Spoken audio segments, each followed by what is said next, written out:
Yes, I am ready. Yes, please carry on forward. Let's start. Yeah, sure. Okay. Good evening. Good evening, everybody. So today we are on behalf of WWF.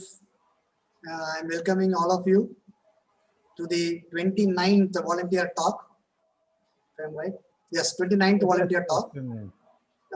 The topic today is the Nilgiri Thar, the mountain monarch, and we have with us Mr. M.A. Predict, and it's my pleasure to introduce the speaker to all of you. Mr. M.A. Predict is a native of Chernallur, Ernakulam. However, he was born and brought up, and all his educational life was from Ooty. He had his graduation in botany and masters in wildlife biology from Government Arts College, Ooty. And during his masters, the dissertation itself was on the community patterns of the grasslands in Avalanche, Upper Nilgiris. From 2007 to 2013, he was with the WWF. He started as a field assistant on a Nilgiri Thar project. He worked on various species-specific conservation projects on the Nilgiri Thar, the tiger, the elephant across the Western Ghats Nilgiri landscape. He participated in the field services across the world, Western Ghats of Tamil Nadu and Kerala in assessing the population status and distribution of Nilgiri Thar. During the project, he had found out nearly 17 new Nilgiri Thar locations to the scientific world. In 2013, he left WWF India as a senior project officer to pursue his PhD in Wildlife Institute of India. There he initially worked in the All India Tiger Monitoring Project, and he also worked in various tiger reserves across India. And later he started working on the population genetics of Nilgiri Thar and had come out that there are two genetically divergent populations of Nilgiri, which could be considered as different subspecies from north and south of Palakkad Gap.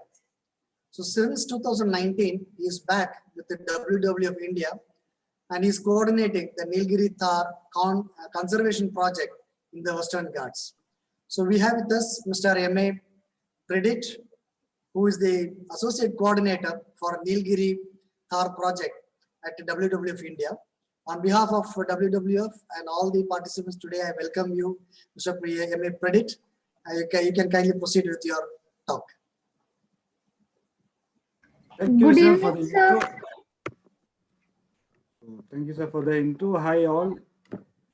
So you must have heard quite something about me from Mr. Sendil. So instead of wasting time, I will just get on to what we are planning to share with you. Just a second. Yeah.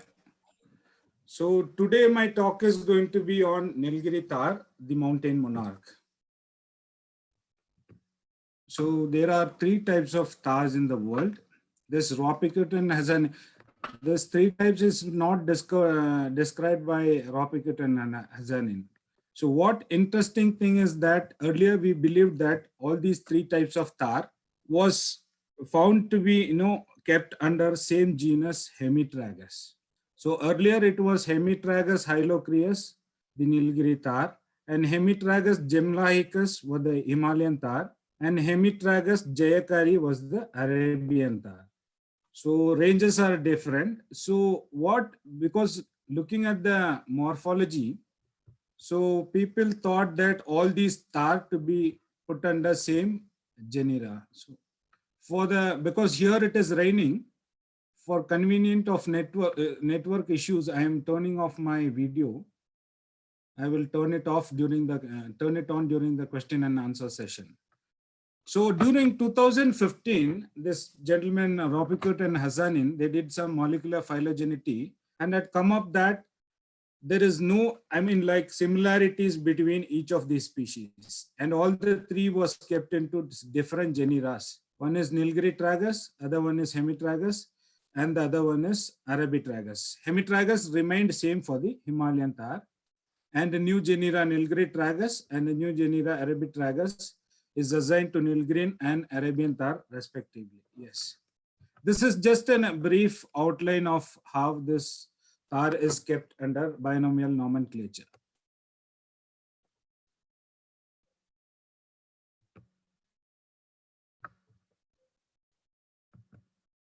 I'm not able to change. Okay. So can you see my screen? Distribution status of tar.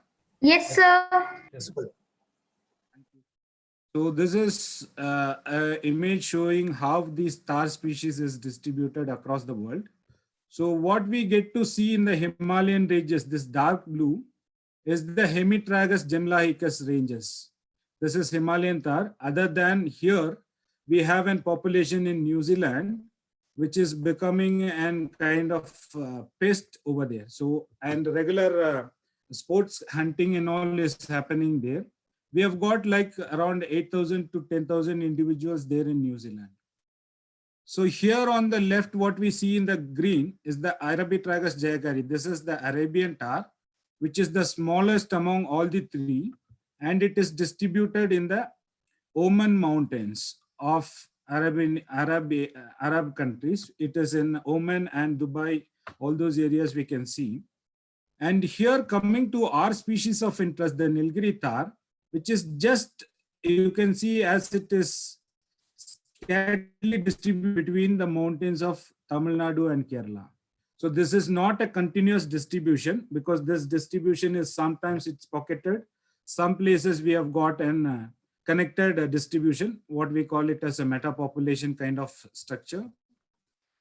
So interestingly, out of these three tar, our Nilgiri tar is the largest one. So Arabian tar is the smallest, Nilgiri tar is the largest, and Himalayan tar would be, considered as a medium in terms of size. But because since it is distributed in the higher altitude, you can actually see a lot of fur, and it appears like as if it is becoming the larger among the three.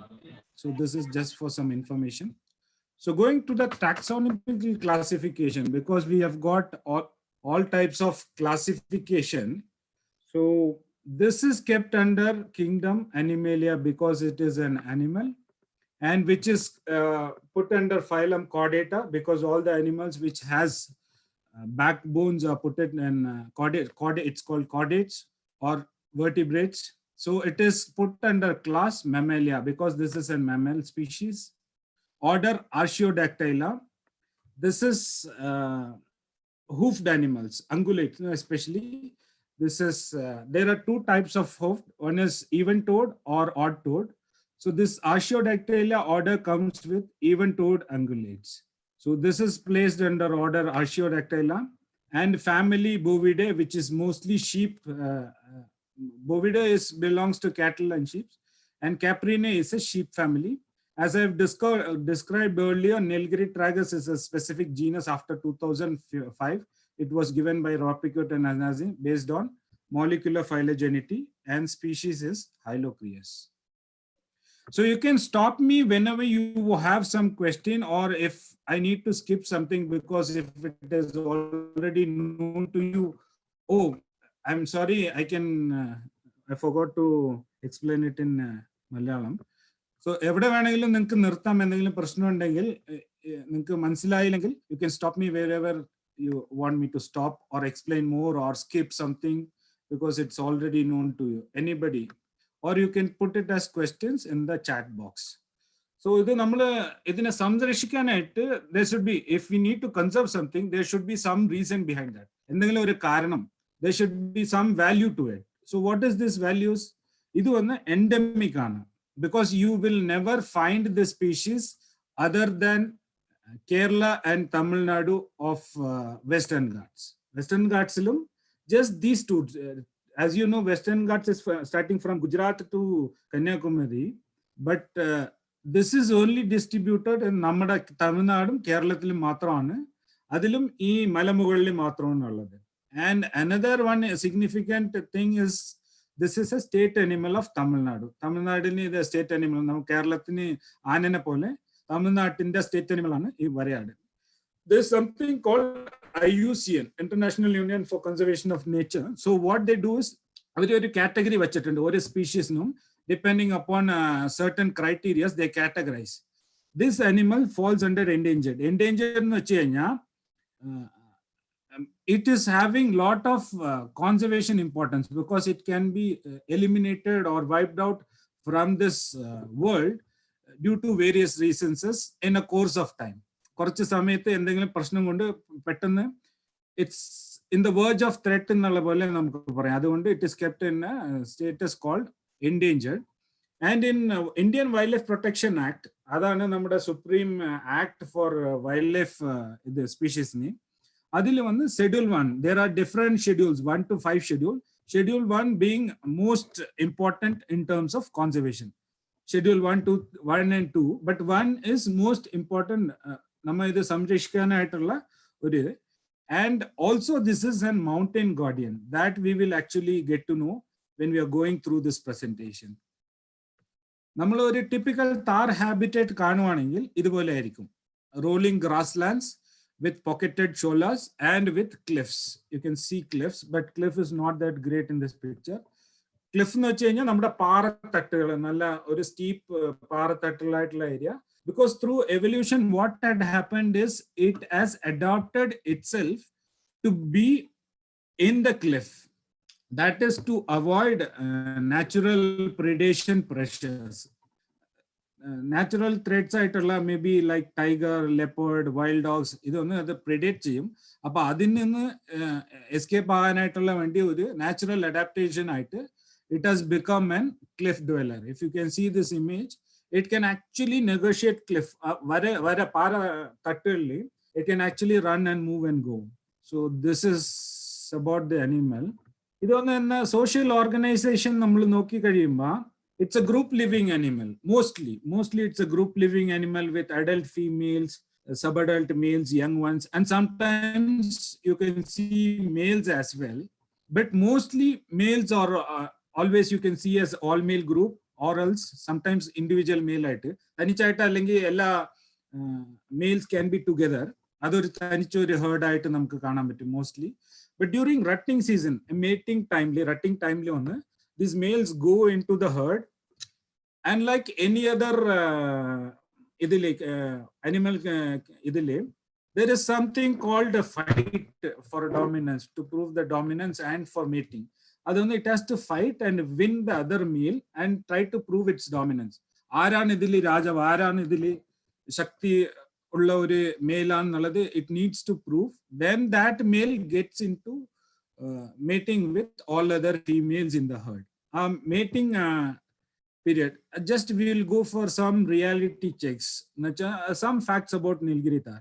So rutting പറയുമ്പോൾ ഇതിന്റെ mating period, it's mostly during monsoon. എന്താണ് നമ്മൾ ഇങ്ങനെ പറയുന്നത് വെച്ച് കഴിഞ്ഞാൽ, whatever studies has been done, ഒരെണ്ണം വന്ന് one great study is done in Irvikulam, few studies, and other few studies are from Mukurthi National Park. ഈ രണ്ട് സ്ഥലങ്ങളും മോസ്റ്റ്ലി സൗത്ത് വെസ്റ്റ് മോൺസൂൺ കൂടുതലായിട്ടുള്ള സ്ഥലങ്ങളാണ്. During the south west monsoon ആണ് നമ്മളുടെ ഈ റട്ടിംഗ് ഒന്ന് റെക്കോർഡ് ചെയ്തേക്കുന്നത്, ബിറ്റ്വീൻ ജൂൺ, ജൂലൈ, ഓഗസ്റ്റ്. ഈ റട്ടിംഗ് കഴിയുമ്പോഴത്തേക്കും there is something called gestation period, ഗർഭകാലം, which goes around 180 ദിവസം വരെ പോകും.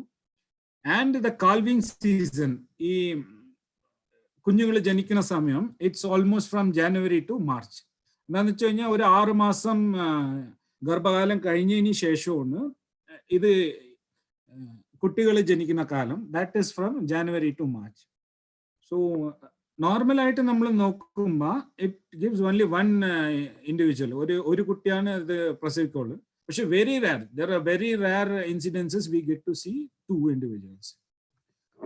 വൈൽഡിൽ നമ്മൾ നോക്കി കഴിയുമ്പോൾ എങ്ങനെയെന്ന് വെച്ച് കഴിഞ്ഞാൽ അത് ഒരു 12 വർഷം വരെ there is a record of, I mean like it can live up to 12 years in wild, because there is predation pressures, there's food, there's competition for mating, everything. There's lot of things happening in the wild. അങ്ങനെ കുറെ ഇതുള്ളതുകൊണ്ട്, challenges ഉള്ളതുകൊണ്ട്, natural challenges, it has to overcome all these and it can survive up to 12 years in the wild. 12 വർഷം വരെ wild conditions-ൽ.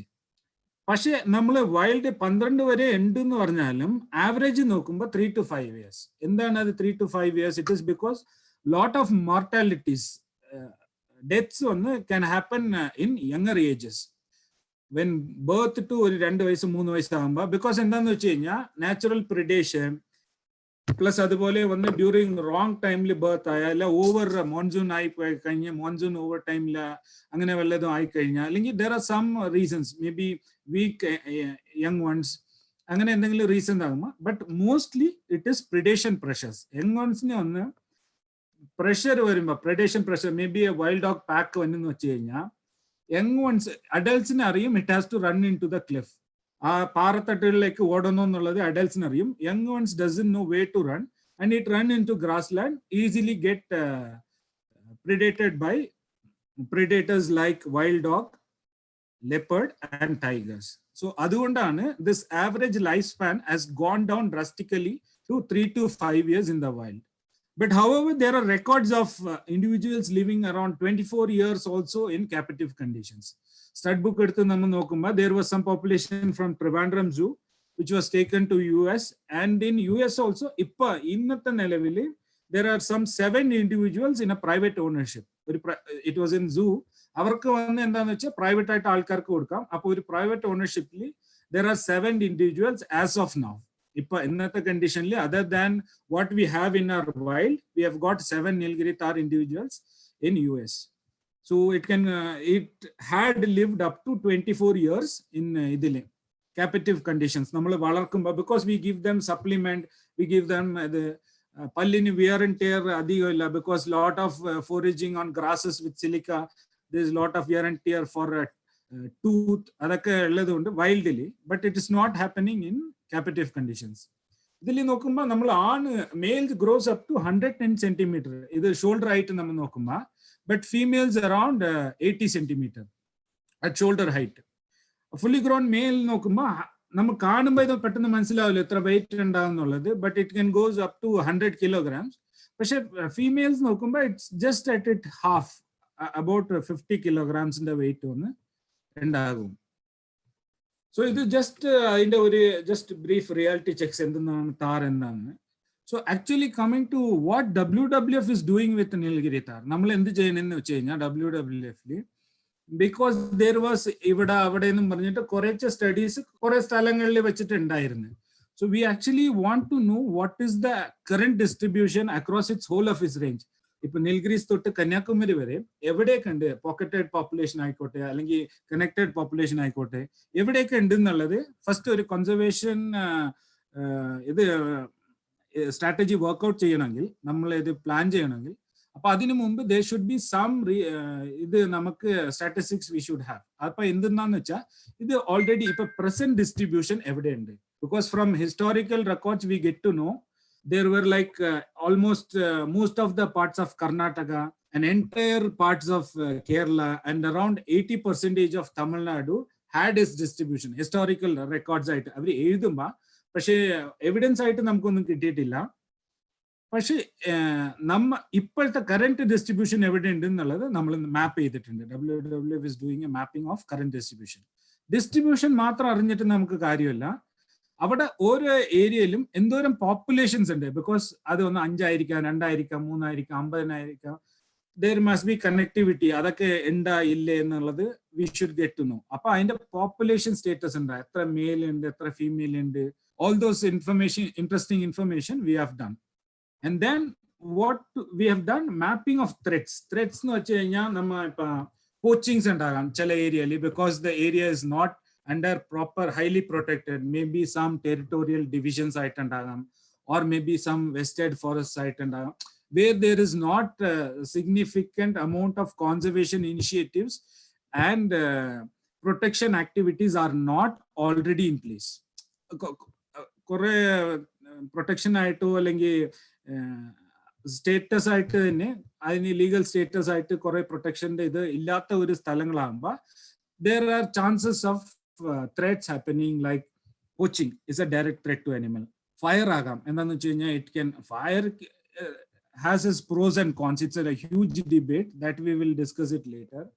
But there can be cattle grazing and agam, there can be habitat. Major thing Nilgiri Tahr conservation challenge endannu nokkumba, lot of habitat changes. എന്താണെന്ന് വെച്ച് കഴിഞ്ഞാൽ original native grasslands have been converted into wattle, eucalyptus, pine, tea, അങ്ങനെ കുറെ different monoculture plantations ആയിട്ട് മാറ്റിയത് കൊണ്ട് that habitat got disconnected, it got isolated from main areas. Kore area adundana adinte reasons.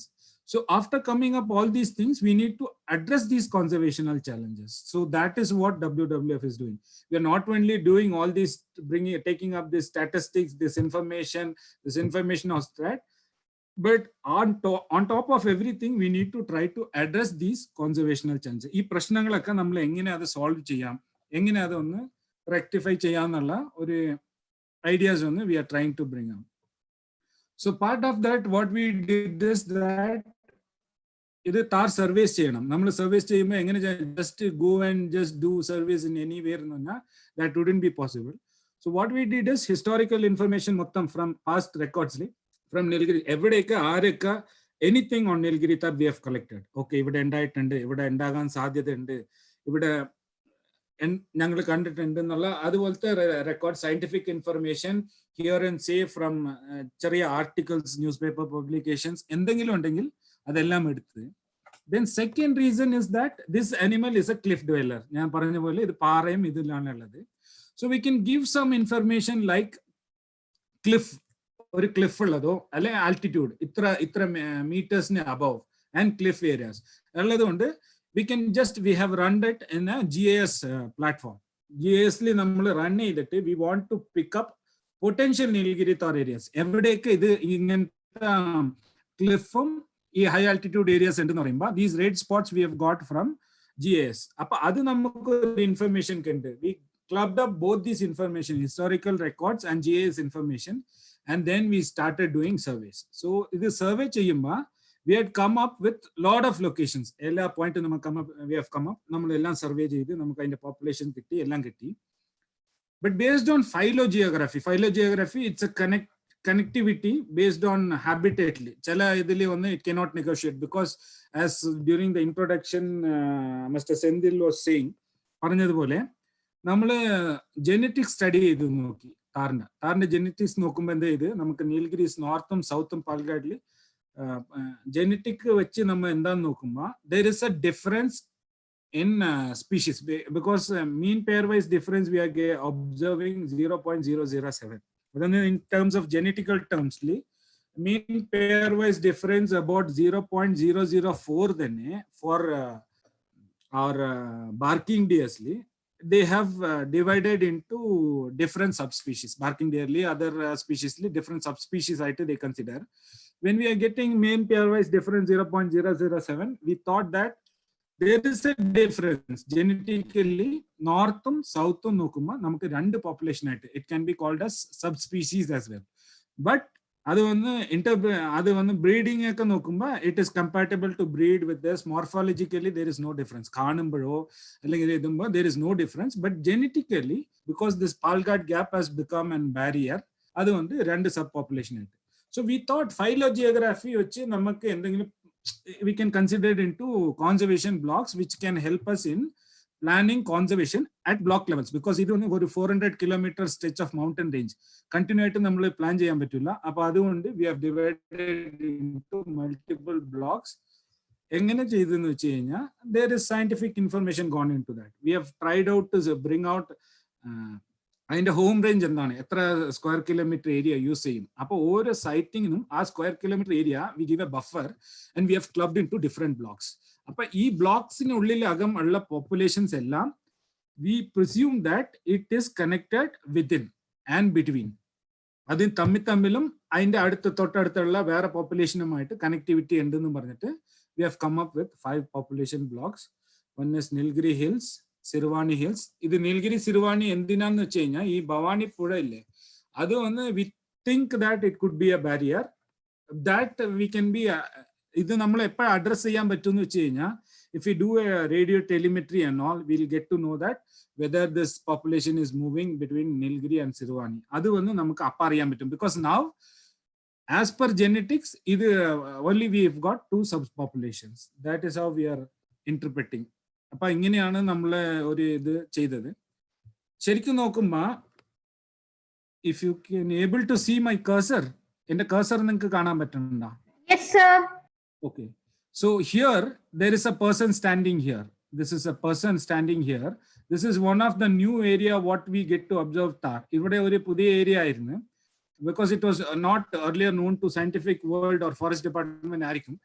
എന്താ നമ്മുടെ സ്ട്രാറ്റജിയിൽ നമ്മൾ different ചെയ്തെന്ന് modify ചെയ്തെന്ന് വെച്ച് കഴിഞ്ഞാൽ, because earlier everybody was looking into grasslands mostly and a little bit of cliffs wherever it is possible. പക്ഷെ ഇപ്പൊ നമ്മള് മോസ്റ്റ്ലി കോൺസെൻട്രേറ്റിംഗ് ഓൺ ക്ലിഫ്. ഇതുപോലെ ഈ പാറക്കെട്ടില് നമ്മൾ മോസ്റ്റ്ലി കോൺസെൻട്രേറ്റ് ചെയ്ത ഇവിടെ നിന്ന് നോക്കുമ്പോൾ വി ഗെറ്റ് ടു ഒബ്സർവ് കുറച്ച് ഒരു 5 ആട് ഇവിടെ വെച്ച് നമ്മൾ കണ്ട്. അല്ലെങ്കിൽ നമുക്ക് ഈ ആട് ഉണ്ടെന്നോ ഈ സ്ഥലം ഉണ്ടെന്നോ ഉള്ളത് നമുക്ക് അറിയാനായിട്ടുള്ള ചാൻസസ് ഉണ്ടാകില്ലായിരുന്നു. അപ്പൊ നമ്മളിപ്പോ ഇങ്ങനെ കാണാൻ പറ്റിയത് കൊണ്ട് we have identified this is the person who is looking at using binocular scanning for our side hill. That photograph was taken by me. അപ്പുറത്തെ സൈഡിൽ നിന്ന് നമ്മൾ എടുത്തതാണ്. അപ്പൊ ആ ഒരു ചെറിയൊരു മോഡിഫിക്കേഷൻ വന്നതുകൊണ്ട് എന്തായെന്ന് വെച്ച് കഴിഞ്ഞാൽ, നമ്മ നേരത്തെ വിചാരിച്ച് ഇരുന്ന അല്ലെങ്കിൽ വിചാരിക്കാത്ത may be we wouldn't have thought that there might be Nilgiri Thar in some hill, but later we have got to know that there are presence of Nilgiri Thar there. അപ്പൊ നമ്മുടെ സർവേസ് ഇങ്ങനെ കുറച്ച് modify ചെയ്ത് survey ചെയ്യാൻ തുടങ്ങിയപ്പോ we have come up with lot of പുതിയ at least 17 new populations we have come across, which is not earlier known to the scientific world or the forest department no, അല്ലെങ്കിൽ scientific community no, ഇതിനു മുമ്പ്. Because some of the other local persons or some person have got this idea, maybe a tribal person or അവിടെ എന്തെങ്കിലും ഒരു some sort of illegal activities earlier ആരെങ്കിലും ഇതിൽ ഉണ്ടായിട്ടുണ്ടെങ്കിൽ whoever got involved in. When we get this information from these people and we went and surveyed those areas, we get to have Nilgiri Thar presence. അപ്പൊ അങ്ങനെ കുറെ സ്ഥലങ്ങൾ നമ്മൾ കണ്ടുപിടിച്ചു. This is how a typical survey is actually happening. ഇതുപോലത്തെ ഈ പാറക്കെട്ടുകൾ മൊത്തം നമ്മൾ സർവേ ചെയ്യും. വാക്കിംഗ് ആണ്. Mostly it is all foot surveys and total count method only we use. Direct site count method. When use ചെയ്തിട്ട് നമ്മൾ ഇതുപോലെ സർവേ ചെയ്യും. Just for an information, WWF work എന്താണെന്നുള്ളത് അറിയുന്നുണ്ട്. So Tamil Nadu, Kerala, these many areas we have covered. Mukurthi, Nilgiri Forest Division, Silent Valley, Palghat, Manarghat, Coimbatore. All this information are there. It's why Iravikulam is partly covered? Because in the Iravikulam Ippadalla, it's more than like around 3 to 4 decades, a proper monitoring and some conservational practice is already in place in Iravikulam. Iravikulam kore conservation practice every day, every year monitoring, at least once in 2-3 years monitoring നടക്കണ്ട്. അതൊക്കെ ഉള്ളതുകൊണ്ട് we didn't do much in Iravikulam and part of Kerala where നമ്മൾ കുറെ തമിഴ്നാട്ടിൽ concentrate ചെയ്ത് വന്നപ്പോൾ though we have done in Trivandrum, നെയ്യാറിലൊക്കെ നമ്മൾ ചെയ്തിട്ടുണ്ട്. മറ്റേ നമ്മുടെ സർക്കാർ മട്ട, വരാട്ടുമുടി, നൂൽമുടി, അവിടെ ഇവിടെയൊക്കെ നമ്മൾ കുറെ സർവേ പേപ്പാറ ഏരിയസിലൊക്കെ സർവേ ചെയ്തിട്ടുണ്ടെങ്കിലും പക്ഷെ കംപ്ലീറ്റ് ആയിട്ട് we couldn't able to do it. These 4 areas that we are trying to do it now. Excuse me. എന്തെങ്കിലും പറയാനുണ്ടായിരുന്നോ ആർക്കെങ്കിലും? ഓക്കെ. സോ ഇത് നമ്മുടെ ഒരു കൗണ്ട് ആണ്. നമ്മള് എന്തോരം ചെയ്തിട്ടുണ്ട്. 17 ഏരിയ. 131 was minimum count നമ്മൾ ചെയ്ത സമയത്ത്. But after that when we do counts, it came around some 300 plus star from that area because our surveys were 2-3 days in one particular area കഴിഞ്ഞു വരും. But it can go into the adjoining areas. As we synchronized ആയിട്ട് ഒരു service നടക്കുമ്പോൾ we got more numbers, but these ഈ area ഒക്കെ ഒന്ന് first ആയിട്ട് നമുക്ക് സയന്റിഫിക് ഇതിൽ അറിഞ്ഞതാണ്. So then this is for നിങ്ങളുടെ ഒരു ജസ്റ്റ് ഒരു അണ്ടർസ്റ്റാൻഡിങ്ങിന് we do age and sex characteristics class. അത് എങ്ങനെ അസസ് ചെയ്യുന്ന വെച്ച് കഴിഞ്ഞാൽ അതിനെല്ലാം ക്ലാസിഫിക്കേഷൻ കീ ഉണ്ട്. That's altogether a different presentation. എങ്ങനെയാണ് അത് മോർഫോളജിക്കലി എന്തെങ്ങനെയാണ് ഡിഫറെന്റ് ആയിട്ടുണ്ട് എന്നുള്ളതൊക്കെ. ജസ്റ്റ് ഫോർ യുവർ അണ്ടർസ്റ്റാൻഡ്, ഒരു യങ് വൺ ഉണ്ട്, ഒരു ഇയർലിംഗ് ക്ലാസ് ഉണ്ട്, ഒരു അഡൽട്ട് ഫീമെയിൽ. പിന്നെ males is put into 3 different classes: light brown, dark brown, saddle back male. I'm not going to get into details of that. So ഇതിന്റെ പ്രശ്നങ്ങൾ എന്താണ്? What are the കോൺസർവേഷണൽ challenges? നമുക്ക് എന്തെന്നാണ് അതിന്റെ പ്രശ്നങ്ങൾ over അവർ surveys mapping ത്രെഡ്സിൽ നമ്മൾ കണ്ടുപിടിച്ചത് എന്താണെന്ന് വെച്ച് കഴിഞ്ഞാൽ, there are of course ഇപ്പോഴല്ല, from we were doing our surveys from 2008 തൊട്ട് നമ്മൾ ചെയ്തിട്ടുണ്ട്. So poaching now it's not that prevalent in most of the areas. Poaching നമ്മൾ അങ്ങനെ ഒരു കാര്യമായിട്ട് പറയാനായിട്ടുള്ളത് ഇല്ല. പക്ഷേ when we started during 2008 we have come across some incidences. So poaching അല്ലെങ്കിൽ illegal killing for meat, കൊന്നിട്ട് അത് ഇറച്ചിക്ക് വേണ്ടി എടുക്കുന്നത്. ഹാബിറ്ററ്റ് ഫ്രാഗ്മെന്റേഷൻ, ഒരു ഹാബിറ്റേറ്റ് ഇനി ഒരു ഹാബിറ്റേറ്റ് ആയിട്ട് കണക്ടിവിറ്റി ലൂസ് ചെയ്യുന്നത്. അതെങ്ങനെയാന്ന് വെച്ച് കഴിഞ്ഞാൽ mostly this land use change അല്ലെങ്കിൽ linear infrastructure development, road, rail lines അല്ലെങ്കിൽ ഓർ മേ ബി നമ്മ habitat different types of habitat linear infrastructure കൊണ്ട് ഹാബിറ്റേറ്റ് ഫ്രാഗ്മെന്റേഷൻ ആകുന്നുണ്ട്. മോസ്റ്റ്ലി വരയാട് ഏരിയയിൽ എങ്ങനെയാ നമുക്ക് കാണാന്ന് വെച്ച് കഴിഞ്ഞാൽ പെൻസ്റ്റോക്സ്, ഈ പവർ വാട്ടർ ഇലക്ട്രിസിറ്റി പവറിന് ഒന്ന് കുറെ പെൻസ്റ്റോക്സ് ഒക്കെ കഴിയുമ്പോൾ പെൻസ്റ്റോക്ക് ഇറ്റ് കനോട്ട് ക്രോസ് അപ്പുറത്ത് ഇപ്പുറത്തൊക്കെ ആയിട്ട് അങ്ങനെ ഒരു ഹാബിറ്റേറ്റ് ഫ്രാഗ്മെന്റേഷൻ ആയിട്ടുണ്ട്.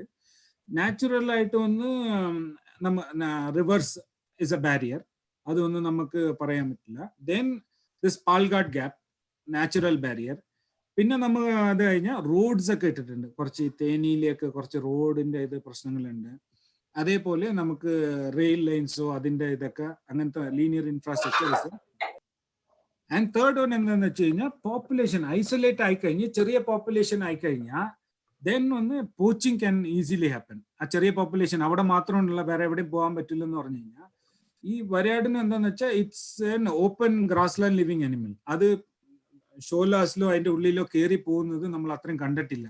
അപ്പൊ അങ്ങനത്തെ സാഹചര്യത്തിൽ എന്താണെന്ന് വെച്ച് കഴിഞ്ഞാൽ because we have got some records from Tirunelveli, ഒരു 3 individuals was chased by pack of wild dog. ഒരു ചെന്നായ് കൂട്ടം വന്ന് അതിനെ ഓടിച്ചത്. അത് ഓടി ഓടി ഓടി താഴെ അർബനൈസേഷനിൽ വന്നെത്തി, നമ്മ താഴെ ഫാം ലാൻഡ്സിൽ വരെ വന്നെത്തി. പക്ഷെ ഇത് ആടാന്നുള്ളത് മനസ്സിലായി. പക്ഷെ ഇത് ആരെ കണ്ടാലും പേടിച്ചിട്ട് ഓടി ഓടി ഓടി ഇത് പിടിച്ചാലും തന്നെ ഇത് പ്രശ്നമാണ്. എക്സോസ്റ്റ് ആയി 3 ഇൻഡിവിജ്വൽ, ഒരെണ്ണം പിടിച്ച്, പക്ഷെ ആ 3ഉം ഒന്ന് മരിച്ച്. Ultimately it didn't survive because of ഷോക്കും ആയതും. അപ്പൊ അതുകൊണ്ട് എന്താണെന്ന് വെച്ചാൽ പോക്കറ്റഡ് പോപ്പുലേഷൻ ഒന്നും ഒരു റീസൺ ഡയറക്റ്റ് ആയിട്ട് പോച്ചിങ് ചെയ്യാനായിട്ടുള്ളതും അതേപോലെ എന്തെങ്കിലും പ്രിഡേഷൻ പ്രഷർ ഒന്നും അവിടെ നിന്ന് ഓടിച്ച് നെക്സ്റ്റ് ഹാബിറ്റേറ്റിലോ അല്ലെങ്കിൽ എവിടെയും പോയില്ലെങ്കിൽ ഇതുപോലെ ഫാം ലാൻഡ്സ് എവിടെ വന്നു കഴിഞ്ഞാൽ പ്രഷറിൽ തന്നെ may be sudden shock and just running because of exhausted it gets died. Change in land cover ഞാൻ നേരത്തെ പറഞ്ഞ പോലെ. And then cattle grazing, minor forest produce collection. അതൊന്ന് സർട്ടൻ ഡിഗ്രീസ്. എങ്ങനെയെന്ന് വെച്ച് കഴിഞ്ഞാൽ കാറ്റിൽ ഗ്രേസിംഗ് ലൈക്ക് ഒരു ത്രൂ ഔട്ട് സമ്മർ എന്ത് ചെയ്യുമെന്ന് വെച്ച് കഴിഞ്ഞാൽ people are pending the cattle for months together in the Nilgiri tahr habitat. ഒരു 2 മാസത്തേക്ക് കൊണ്ടുപോയി അവിടെ നീൽഗിരി താർ ഹാബിറ്റേറ്റിൽ മൗണ്ടിൽ വരുന്ന ചെറിയ സ്ട്രീമിലും ആ ഗ്രാസ് ലാൻഡിൽ ഗ്രേസിംഗിനും അങ്ങനെ വെക്കുമ്പോൾ എന്താന്ന് വെച്ച് കഴിഞ്ഞാൽ there are chances of diseases spreading from the domestic animal to the wild animal. നമ്മൾ വളർത്തുന്ന പ്രാണികളിൽ നിന്ന് വളർത്തു മൃഗങ്ങളിൽ നിന്ന് നമുക്ക് ഡിസീസസ് വന്ന് like disease which is contagious, നമ്മ പകരുന്ന രോഗങ്ങൾ വന്ന് മറ്റേ വൈൽഡിലുള്ള പോപ്പുലേഷനിൽ പോകും. മൈനർ ഫോറസ്റ്റ് പ്രൊഡ്യൂസ് കളക്ഷൻ എന്താണെന്ന് വെച്ച് കഴിഞ്ഞാൽ പോയി ഒരു ദിവസം കളക്ട് ചെയ്ത് വന്നത് പ്രശ്നമില്ല, അതേപോലെ ക്യാമ്പ് ചെയ്ത് കളക്ട് ചെയ്യാറുണ്ട്. ലൈക്ക് ബ്രൂം ഗ്രാസ് അവിടെ തന്നെ കട്ട് ചെയ്ത് അവിടെ തന്നെ ഉണക്കി, എന്നാൽ പുല്ല് അവിടുന്ന് വെട്ടി ഉണക്കാണ്ട് അവിടുന്ന് പൊക്കിയിട്ട് വരുമ്പോഴൊക്കെ അവർക്ക് പ്രശ്നമാണ്. അപ്പൊ ക്യാമ്പ് ചെയ്യുമ്പോൾ ആ പർട്ടിക്കുലർ ഹാബിറ്റേറ്റ് വന്ന് is being not able to use by the tahr during the time of collection. അങ്ങനെ ചെറിയ ചെറിയ പ്രശ്നങ്ങളായിട്ട്. സോ നമ്മൾ ഇത് എന്ത് ചെയ്ത് ഇപ്പൊ റീസെന്റ് ആയിട്ടുള്ള പ്രോജക്റ്റിൽ we didn't have permission to work in Kerala നമുക്ക് പെർമിഷൻ കിട്ടിയില്ല. ബട്ട് ഹോൾ ഓഫ് തമിഴ്നാട് നമ്മൾ വർക്ക് ചെയ്യുന്നുണ്ട്. അപ്പൊ എന്ത് ചെയ്ത് ഓരോ ഡിവിഷനിലും ബീറ്റ് വൈസ് ഒന്ന് എന്താണ് ത്രെറ്റ്സ് എന്നുള്ളത് നമ്മൾ അസസ് ചെയ്ത് മാക്സിമം നമുക്ക് നോക്കിക്കഴിഞ്ഞാൽ ഫയർ അത് but it has its own pros and cons. എന്താണെന്ന് വെച്ച് കഴിഞ്ഞാൽ ഫയർ ഗുണം പറയുന്നുണ്ട്, പ്രശ്നമൊന്നും പറയുന്നുണ്ട്. Because in terms of Nilgiri താറിന്റെ ഇതെന്ന് വെച്ച് കഴിഞ്ഞാൽ it's really good sometimes because new sprouts ക്രം. അപ്പൊ എന്താന്ന് വെച്ചാൽ ഫ്രഷ് ടെൻഡർ ഗ്രാസ് കിട്ടുന്നുണ്ട്.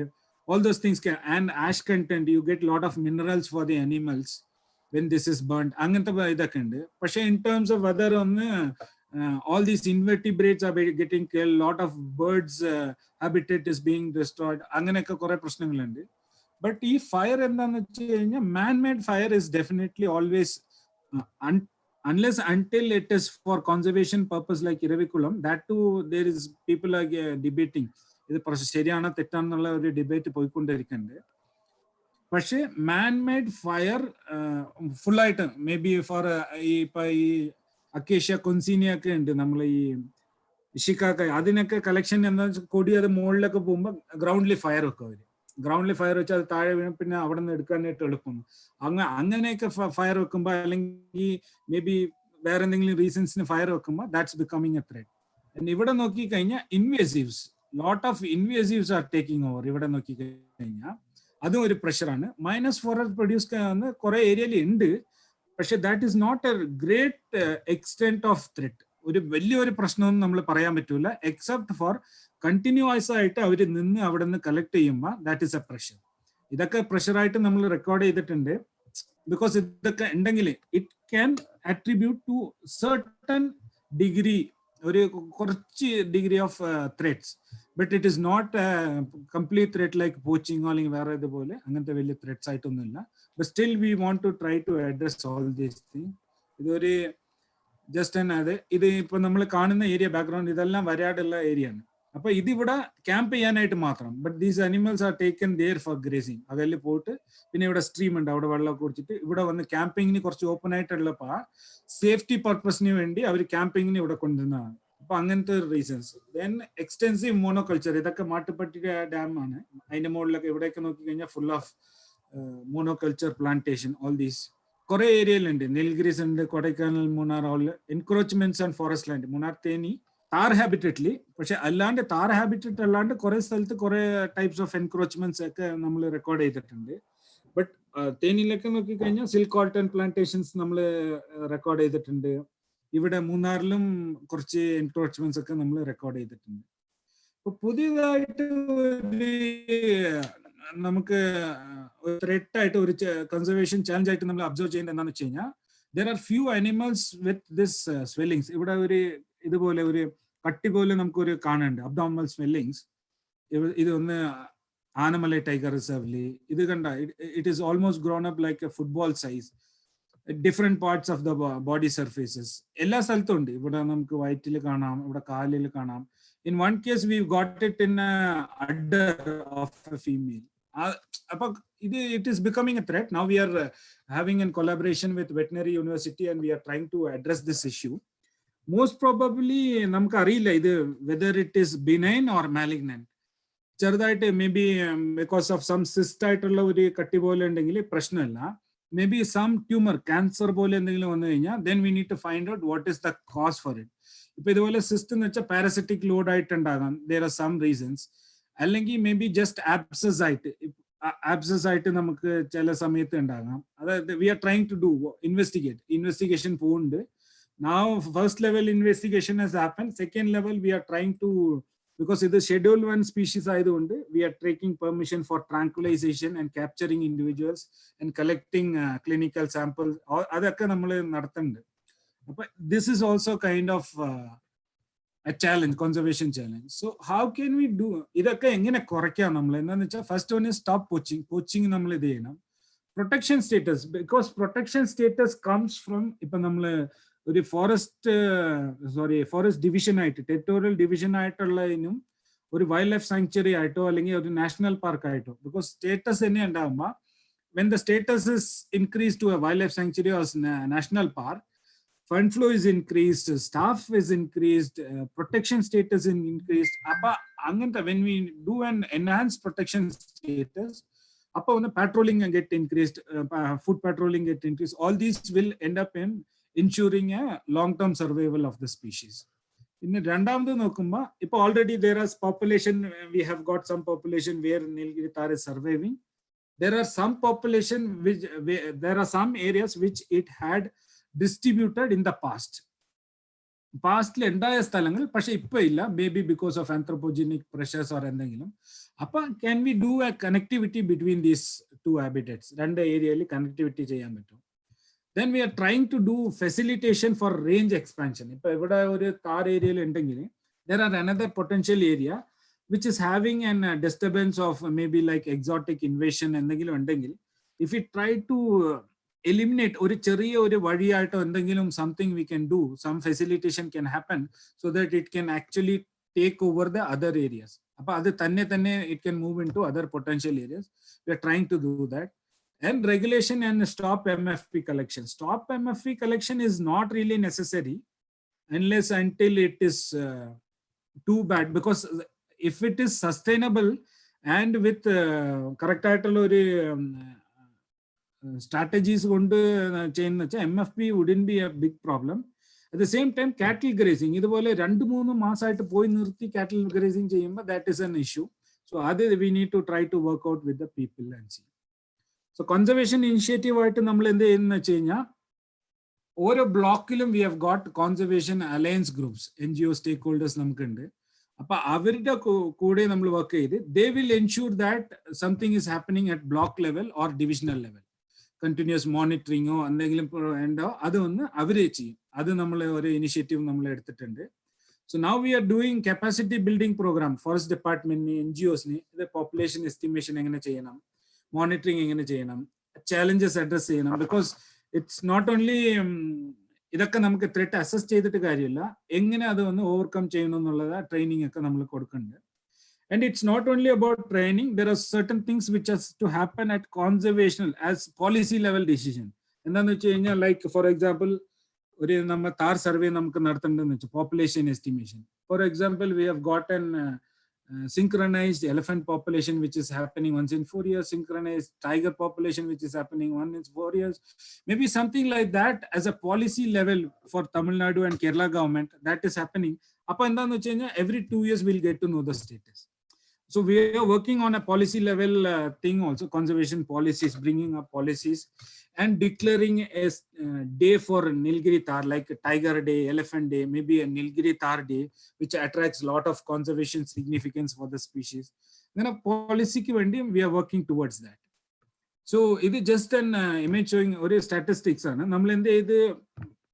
Effectiveness evaluate our conservation, tar conservation, threats,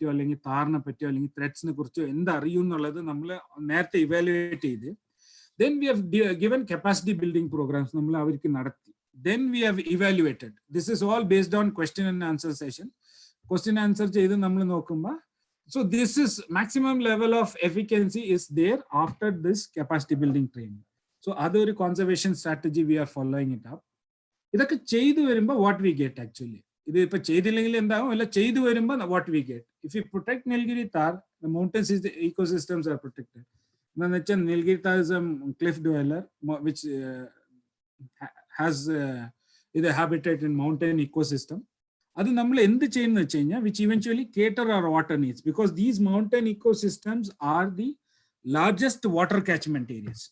Water catchment grasslands it can store more water, at the same time less evapotranspiration happens in grasslands. Water store evapotranspiration forested areas because trees, lot of leaves evapotranspiration loss and it helps in carbon sequestration. But carbon sequestration is more happening in forested area than this grasslands. But the Shola complex helps a lot in doing this carbon sequestration. Soil erosion, because it is completely covered over the topsoil, soil erosion. It also not only an ecosystem, but it's an ecosystem for many other lower vertebrates and invertebrates as well. It supports various life forms of within this ecosystem. It supports our life system. Life support system, and that is what we get in conserving Nilgiri Tar. So I would definitely say that it's truly a mountain monarch. Thank you all for listening to me patiently. Questions, answers, doubts, the floor is open for you all. Thank you so much. Thank you, Dr. Pradit. Members, participants, you can unmute yourself and ask questions. Hello. Hello. Yes. Can you hear me? Hello. Yes, please. Yes, Sujit. Yes, Pradit, Pradit, it was interesting to hear about Nilgiri Tar. I especially I'm too interested into this skyline ecosystem like complexes, and I was looking very keenly into your presentation.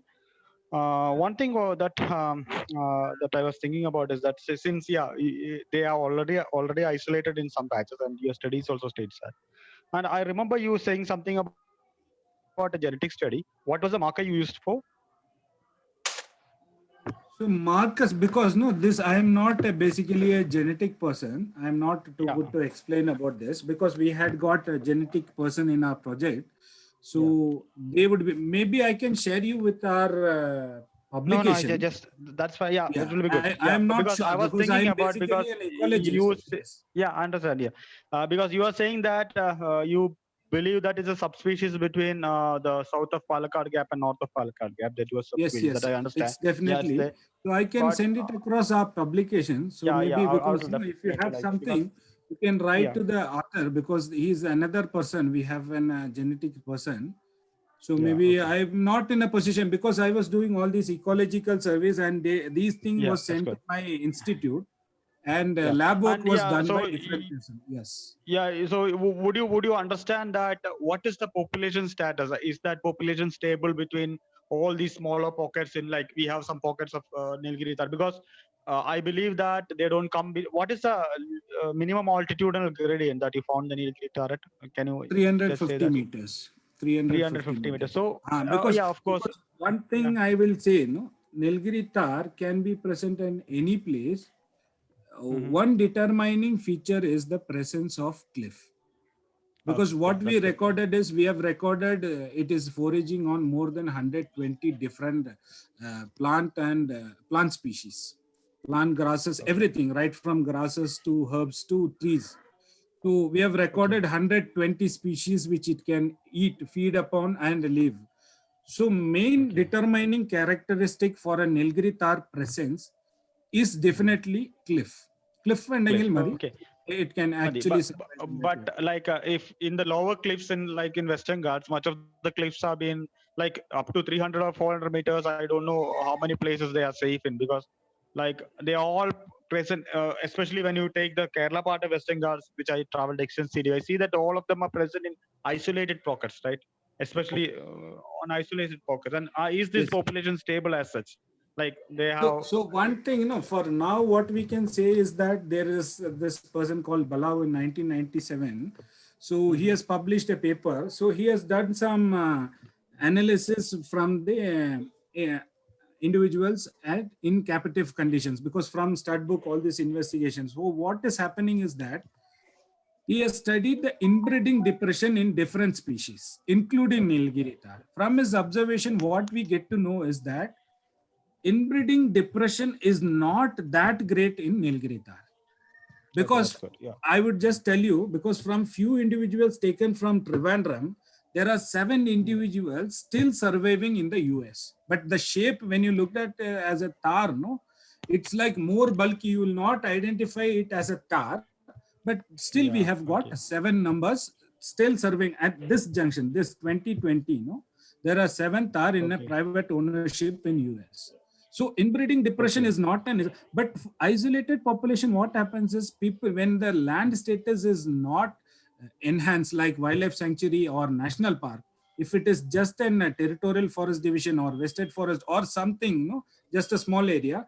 So access to people is easy and Yeah. law, no, protecting them not to getting into law is not that restricting people to get into there. So poaching is one reason, and second reason, Mm. if poaching is not there and good, and if there is predation pressure and by chance animal run into farmlands or urbanized area, so then probably it by exhaustion or by shock. Normally these ungulates, no, when you just Yeah. catch hold of them and release also because of shock only it go into death. So these are the reasons Okay. for isolated population, but not inbreeding depression. So what we Inbreeding are trying depression. to propose is that these isolated habitats needs to be at least connected to the main habitat, or maybe Yeah. try to Because establish some linkages. Yes. yeah, because in long term, though it is safe now, in long term there can be inbreeding depressions, and that's what I was asking about this genetic study you did because No I just genetics. wanted to No, see right?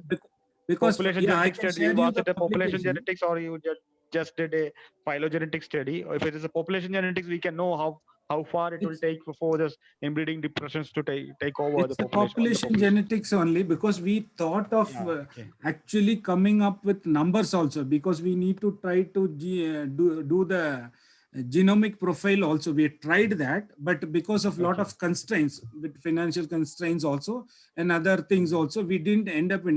But at least no, we have got a profile of these 5 Yeah, that's good. blocks. That's good. If Yeah. if any individual getting poached or some skin is being taken from some place, we will actually Yeah. try to Yeah, you locate could it come from to which know the block locations. this animal has gone. So that level Yeah, that's right. information we have right now.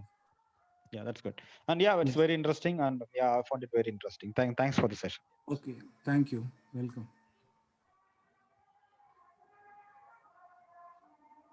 Any doubts, questions, queries? Hi, sir. I have a doubt. Yes, please. Will Nilgiri tar feed on Neelakurinji plant, or do these gods have any specific affinity towards Nilgiri plant? Nilgiri tar.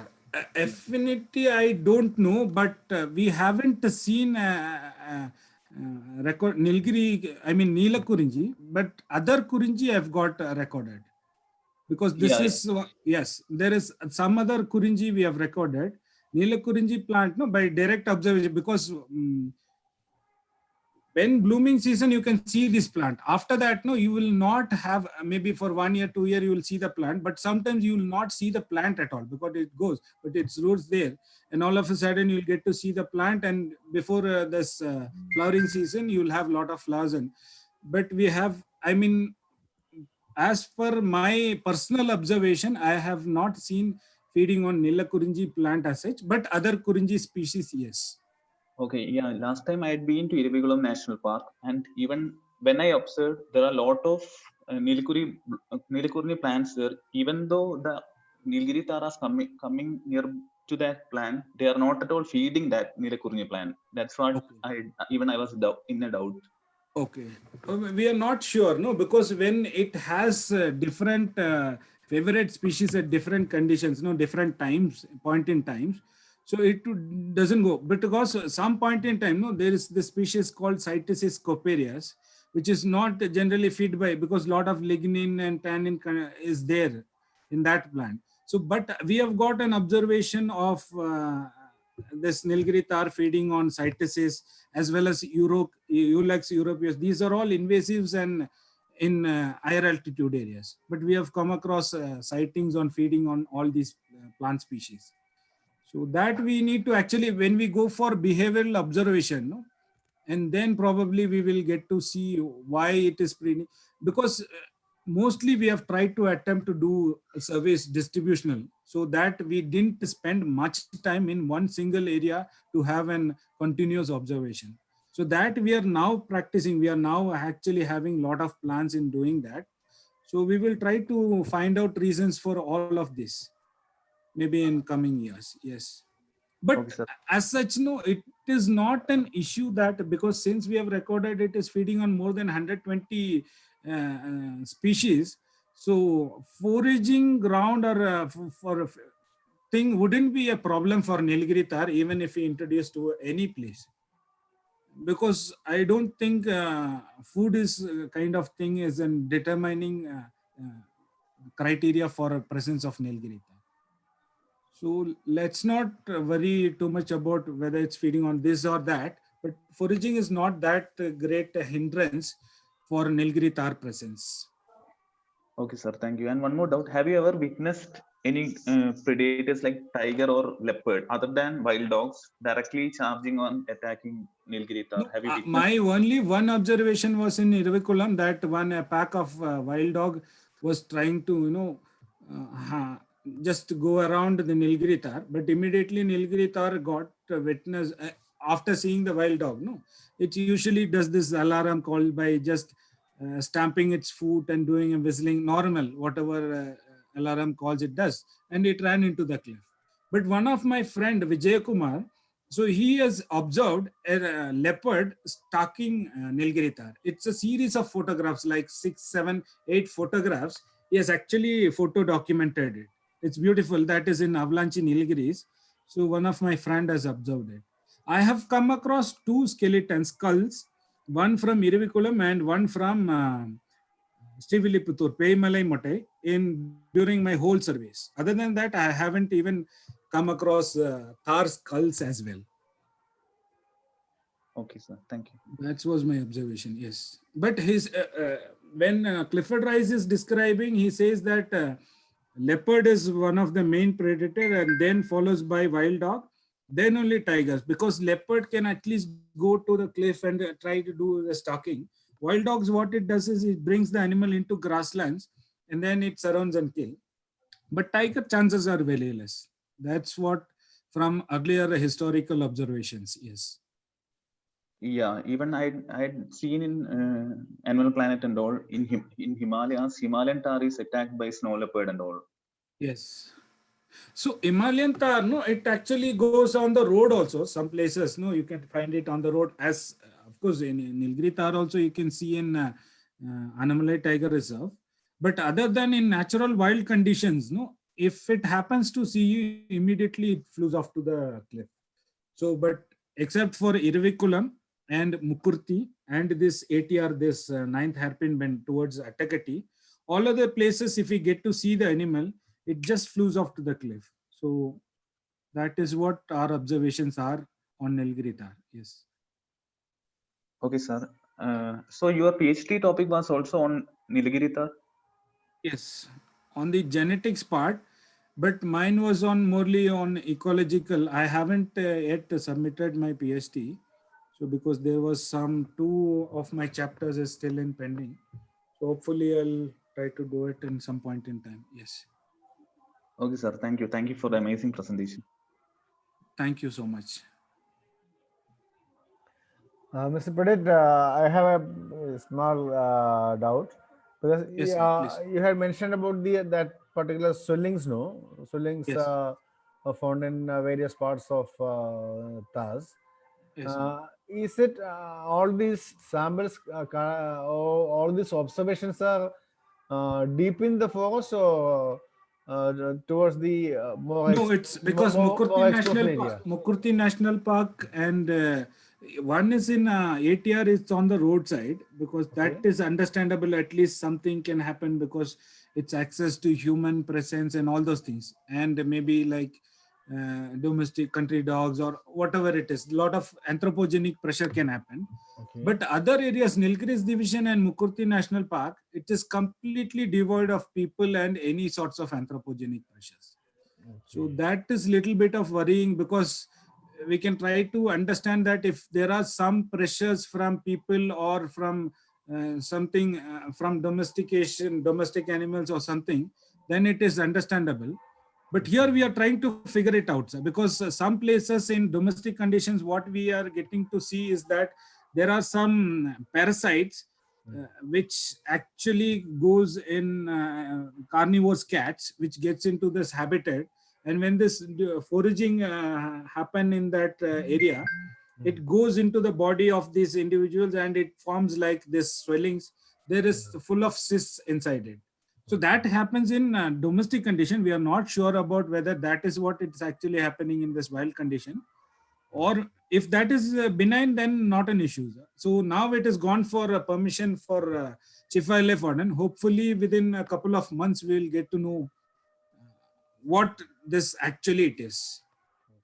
So we'll have a clinical sample collection. So we have done this water collection, scat analysis, pellet analysis, all those things. So we've got a preliminary understanding of what it is. But the final conclusion, we will come up maybe in another couple of months after doing this clinical sample collection and then further to the lab analysis. Okay. So maybe I would like to tell you that if you can just coordinate across Kerala and if you can pass this information, maybe if something is, because we don't have permission to work in Kerala areas. Because if at all you have some connection with any of these Nilgiri tar forest divisions or sanctuary areas, so you can just try to intimate them about this thing because it's a cause of concern. So if they get to see the similar observation, maybe when we have a clinical sample collection and diagnosis what it is, then probably we can share it with Kerala Forest Department as well to address this issue. Okay. in a later phase. So then, but didn't you observe this issue with the TAS of Kerala? So that was Kerala part was done between 2008 to 2012. Sir. So that point in time, we haven't got this thing in Tamil Nadu also. Recently, a couple of back years only we have got, like 2018 only we get to see, 2017, 18 only we are getting to see this. So after that, we didn't get any permission in Kerala to do some Nilgiri Tar work. So that is one of the reason. But we have spoken to Silent Valley Warden when they're doing this Nilgiri Tar. Recent report came in 2020 April. So that Parambiculam, Silent Valley, that block, when we had a discussion with Wildlife Warden. So they haven't reported anything to us saying that, but we have told them that these are something we are observing and we want them to look for that also. But they have done some surveys in their report, they didn't come across any of this. But when going for just seeing through binocular, we might be able to miss this thing. But when we get these photographs and when we get to zoom and see and then specifically looking for this issue, then only we will get to know whether it is present or not. Okay. So that is one of the reason, but in their report, I didn't see anywhere they are mentioning about this issue in that part, at least this Parambiculam, Silent Valley, Palgad, Manargad area. That's of April 2020. So I didn't get to see anything in their report. Okay. So probably if you get to have because that report was done in 3 blocks, I think. One is that block, second one is Periyar something, and third one is Trivandrum, all those area. I didn't get this Periyar and Trivandrum, that report. Probably if you get a chance to get that report, if you can share it with us, we'll get to know if they have reported or what is the real, I mean, like latest status on this Nilgiri Tar in the Kerala part. Okay. I will do a try. Okay, sir. Thank you.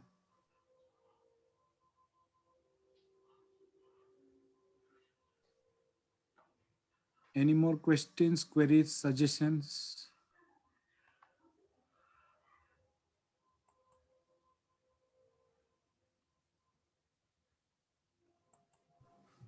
Hi, Credit. This is Anu. I am with the Kerala State Office also.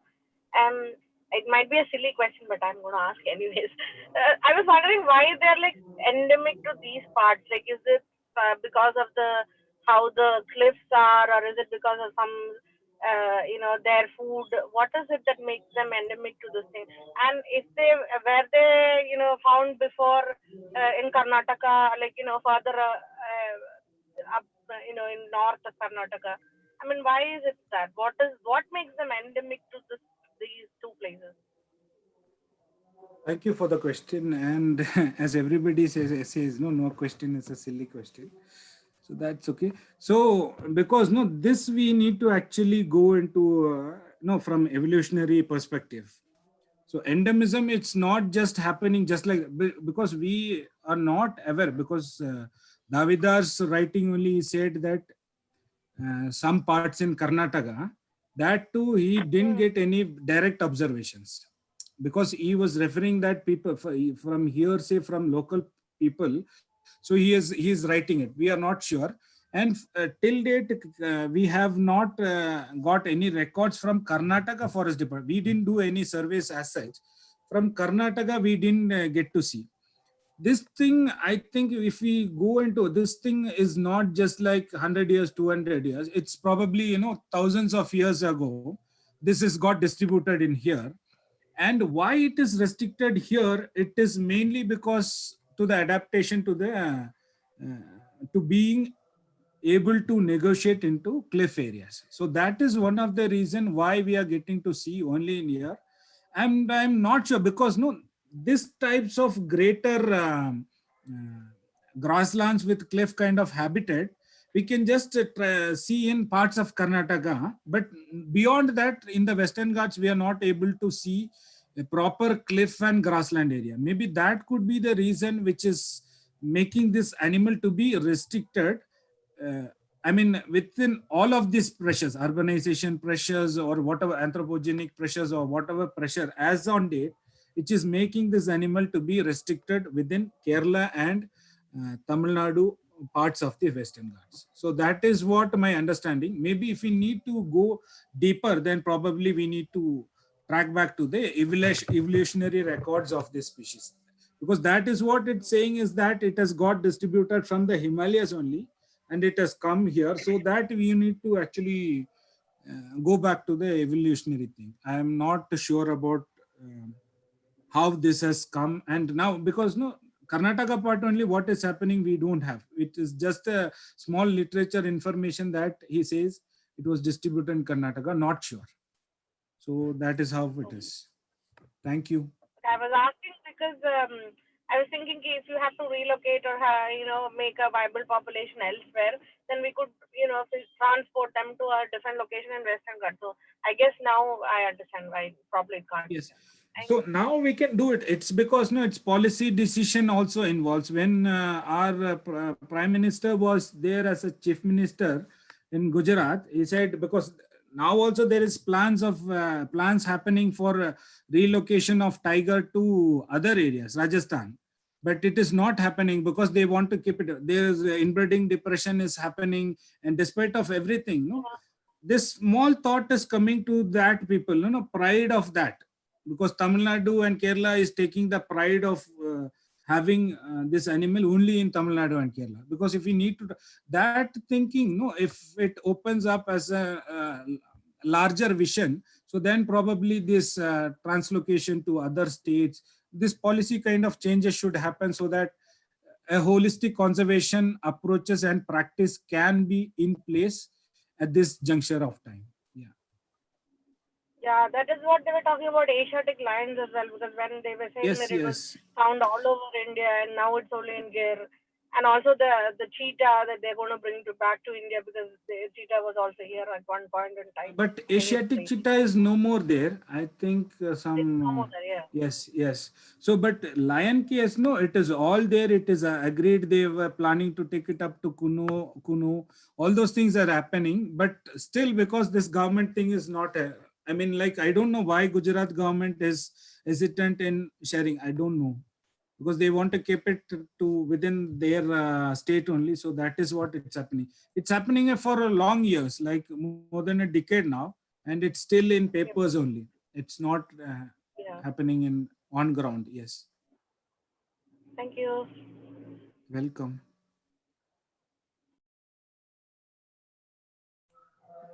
Okay, any more questions? Please. Then shall we go for a photo session? Please open your videos.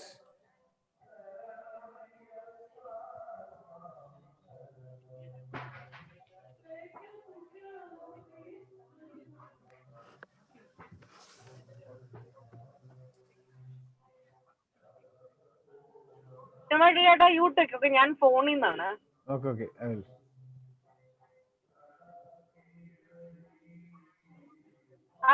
Thank you so much for the presentation. It was really awesome. I was always looking forward to learning about Tal. So this is great. Thank you. There are lot of people to open your videos, please.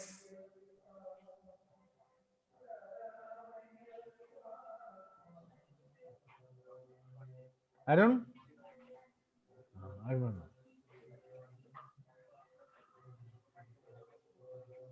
Please, എല്ലാവരും ഒന്ന് പെട്ടെന്ന് video on ചെയ്തിരുന്നെങ്കിൽ നന്നായിരുന്നു. Okay, anyway, I am going.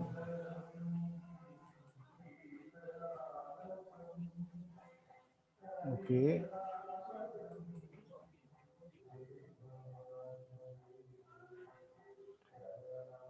Okay, Rahul, please wind up with a vote of thanks. Rahul. Okay. കേൾക്കാവോ? കേൾക്കാം. Hello, കേൾക്കാം. Okay. So on behalf of WWF, I would like to express my sincere thanks to Pradeep sir. So wonderful talk on Nilgiri sir. So thank you so much, sir, and good evening. Thank you so much for this opportunity. Yes. Okay, thank you, Pradeep. Okay, see you. Thank you, sir. Welcome. So next week, same time. Yeah, next week same time. Next week's topic will be about State Disaster Management Authority. Okay. Okay. Okay. Thank you. Thank you. Bye. Bye bye. Thank you, sir. Thank you. Good evening. Have a nice day. Sorry, good night. Have a nice evening. Okay. Thank you, Priyansh. Thank you, sir. Bye, sir. Bye.